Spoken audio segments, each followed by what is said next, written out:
Okay, fantastic. So welcome everybody to today's Commodities Corner, presented by myself, Phil Carr, at the Gold and Silver Club. So today, of course, we will be covering live market analysis. We'll go through a watch list of trade ideas, a forecast of where we expect gold, silver, crude oil, and the commodity currencies to be heading next. We'll be answering questions and also providing live support as well. So before we get into it, let me just introduce you to the Gold and Silver Club.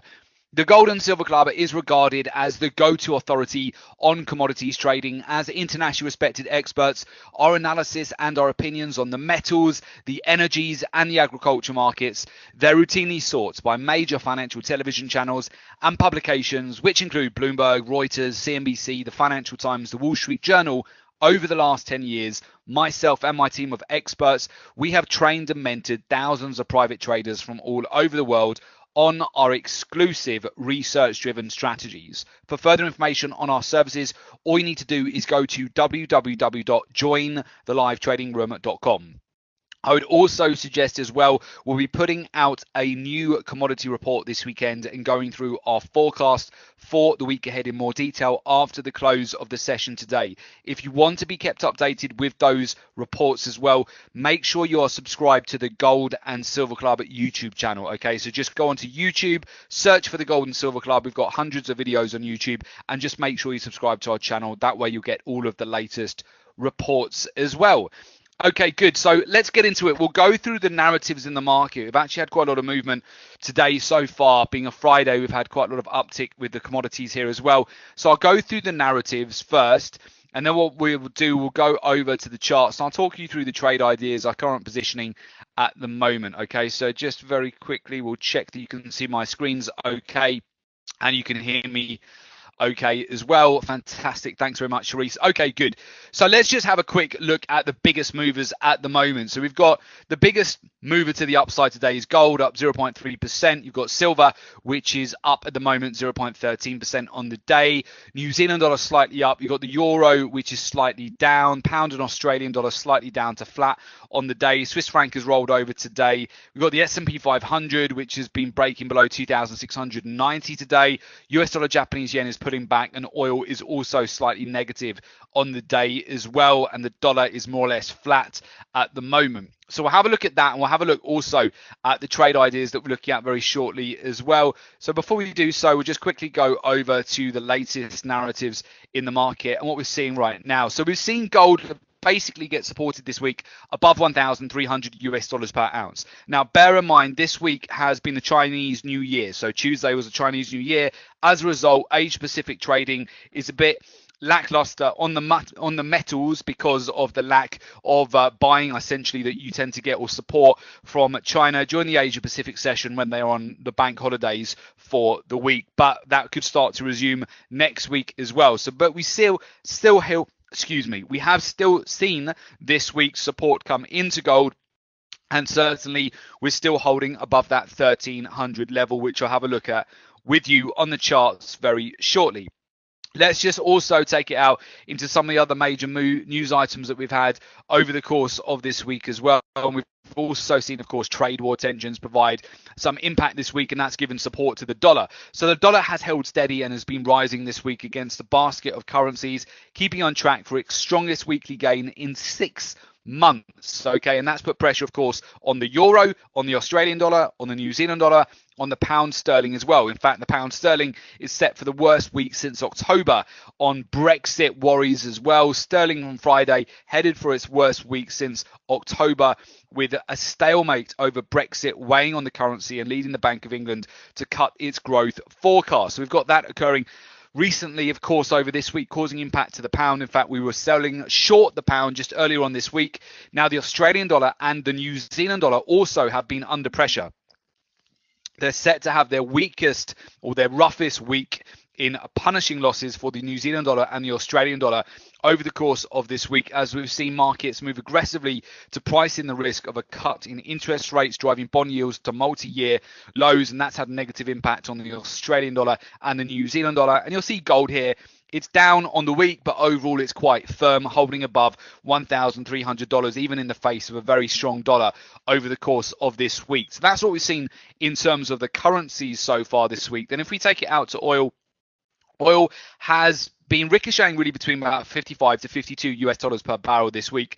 It is slightly up on the day, so we've seen some support come into oil, although it's going to be down on a weekly loss so far about worries of global economic slowdown. Although OPEC-led supply cuts and US sanctions against Venezuela, which actually kick in next week, providing crude with some support, and we could see that have an impact into next week, providing a bit more support if oil does hold above 52 US dollars per barrel. And we also have the oil rig count coming out later on today too. We've seen some weakness here with Wall Street falling as trade worries persist. So we've seen S&P 500, the Dow Jones rolling over to the downside this week, pulling shares overall have been pulled to the downside, and skepticism over the United States and China reaching a trade deal before a looming deadline added to investors' nerves over slowing global growth. So we've continued to see weakness into essentially the stock markets. S&P 500, the Dow Jones looking quite vulnerable. I've got sell signals on those at the moment. In fact, I'm selling short at the moment. The S&P 500, we've been selling short since yesterday at 2,714. It broke down to a low of 2,682 today. So we'll have a look at that. We'll move over to that on the charts. In fact, let's get into it. I think that's it in terms of the major headline news items that we just wanted to go through at the moment. So yes, it is. Let's just get into the charts then. So first of all, bear in mind, of course, it's a Friday. As a result, we've seen more recently some buying pressure come into the precious metals on a Friday. What I would look out for here, and what I perceive it to be, I'm on the daily time frame for gold right now, is this looks to me like a bull flag. I'm long, in fact, on gold at the moment. So bear in mind, I have positional bias, which means I'm going to be in more favor of gold going to the upside because I have a position I'm long. So I'm going to have a bias, but I'll try and be objective. So you can see at the moment, the gold right now, it has broken above yesterday's high. We are continuing this overall upward trend. If you look at it on the weekly chart as well, and the fact that normally the month of February is pretty bullish for the metals, we normally see a 2% gain for gold over the month of February. On the weekly, to me, what I can see with this, it looks like we're just seeing a previous level of resistance turning support, and it looks like a reasonably strong week for gold. It found support at 1302, found resistance at 1318, but what I mean by a strong week is that it's trading near the weekly highs on a Friday. So for me, price structure wise, it's above the ATMA, above the 21MA, above a lot of this resistance, upward trending channel persists. And if it holds this price structure later, to me, it looks like a bull flag. And it looks like at the early part of next week, we could just retest the swing highs and make a move back towards the 1320 to 1325 level. Okay. So I like the fact that gold has already broken above the weekly highs. And I also like the fact from an inverse correlation point of view, in fact, S&P 500 is getting close to my profit target now at 2,680.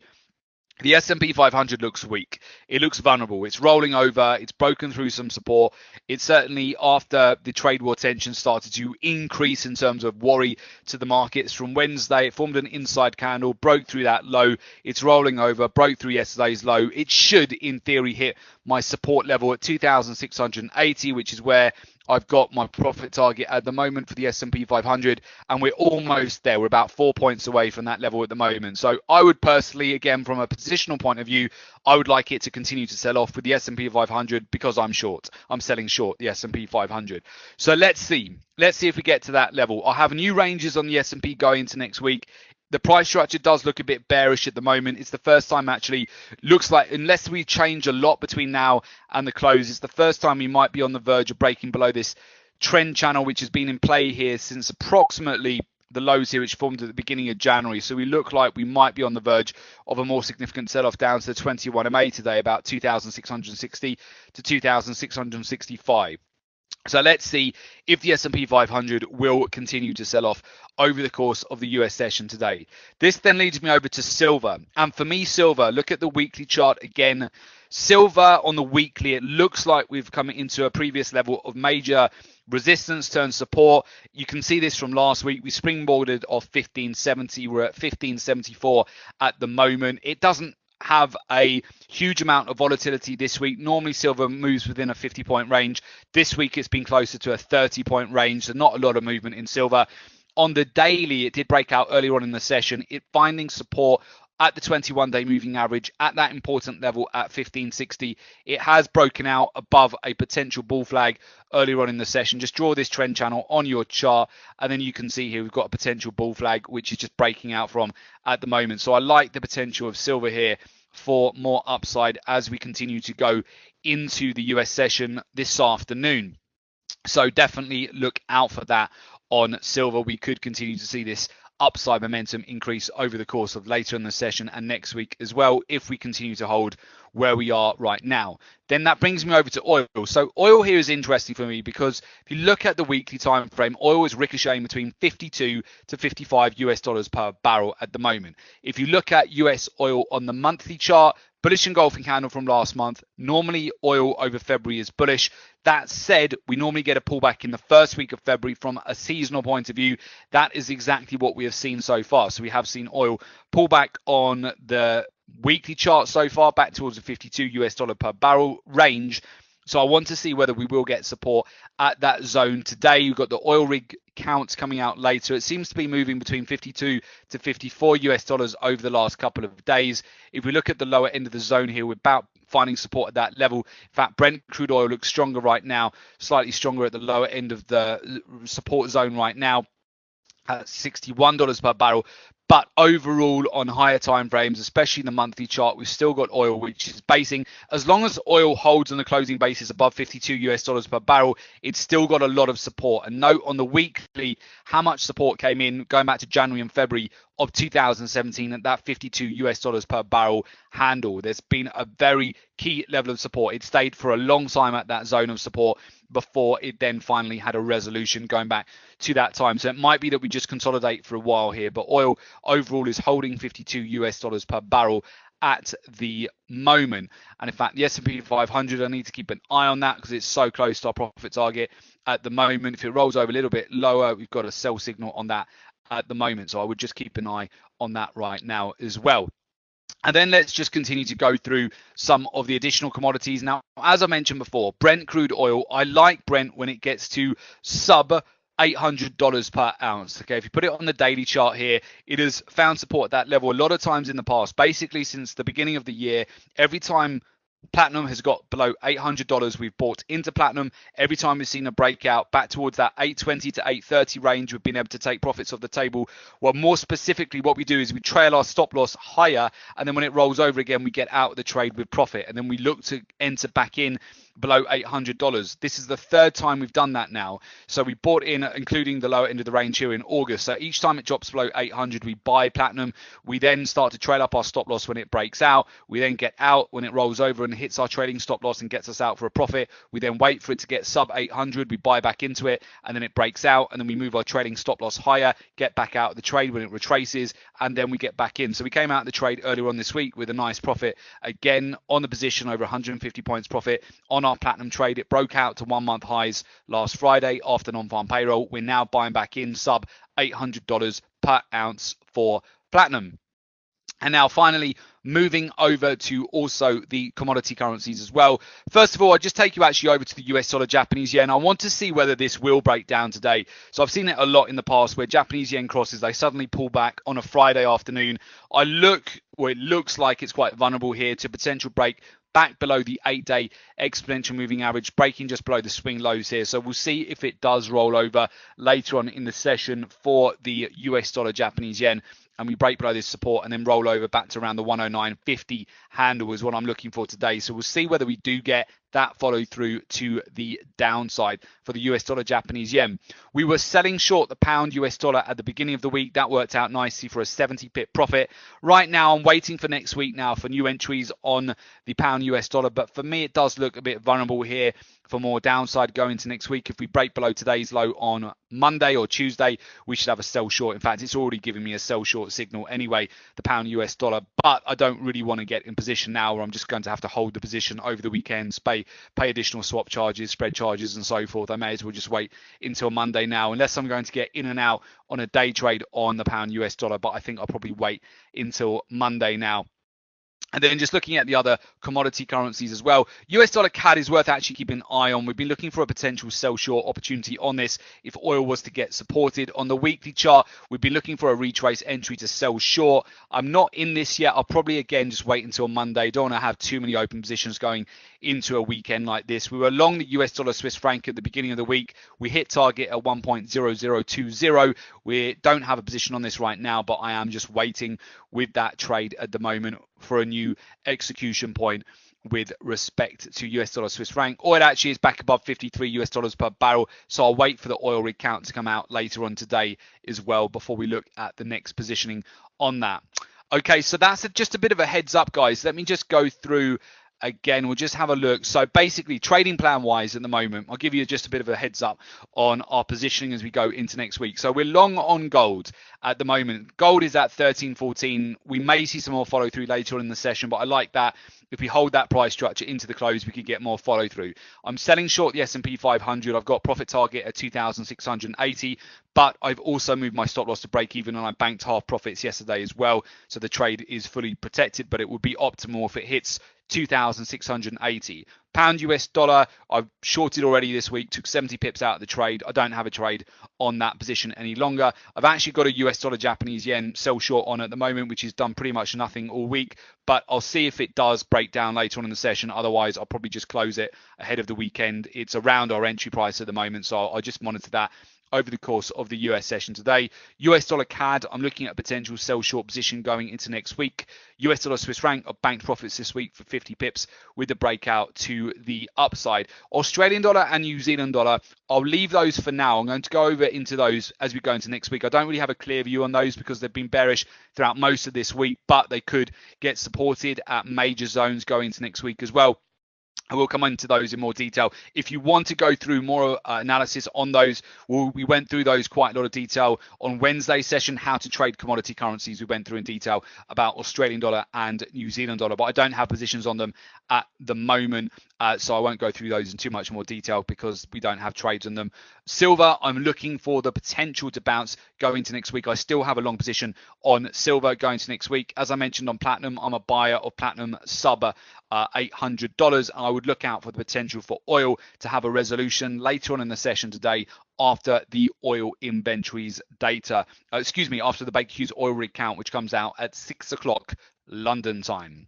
Okay, so I hope that helps, guys. I hope that gives you a little bit of clarity in terms of our positioning there. As I mentioned before, we will be putting out a fresh report via YouTube over the course of this weekend. Once we get to the closes later on today, we'll put out a fresh report. So make sure you just go over to YouTube, search for the Gold and Silver Club. We've got hundreds of videos on YouTube. Just sub to our channel to get the latest update. If you do want to join us as a private member at the Gold and Silver Club, so if you actually want access to our exclusive live trading rooms for our private clients only and our real-time trade alerts delivered to you as well with our exact trades, entry, trade management, and you want access to our trading research and market insights, you'll be provided with Private Members Academy website, your private logins, and you would like support and mentoring, you can do so. Just go to www.jointhelivetradingroom.com. That's the link to make an application to join us as a private member of the Gold and Silver Club and become a private client.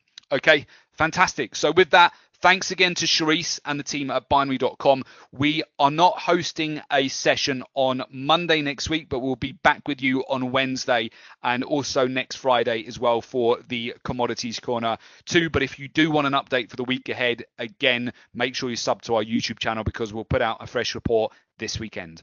Okay, fantastic. Thanks, everyone. Take care. Thanks, Charisse. All the best, guys, and enjoy the rest of your day. And bye for now. Thanks, guys. Take care and good trading.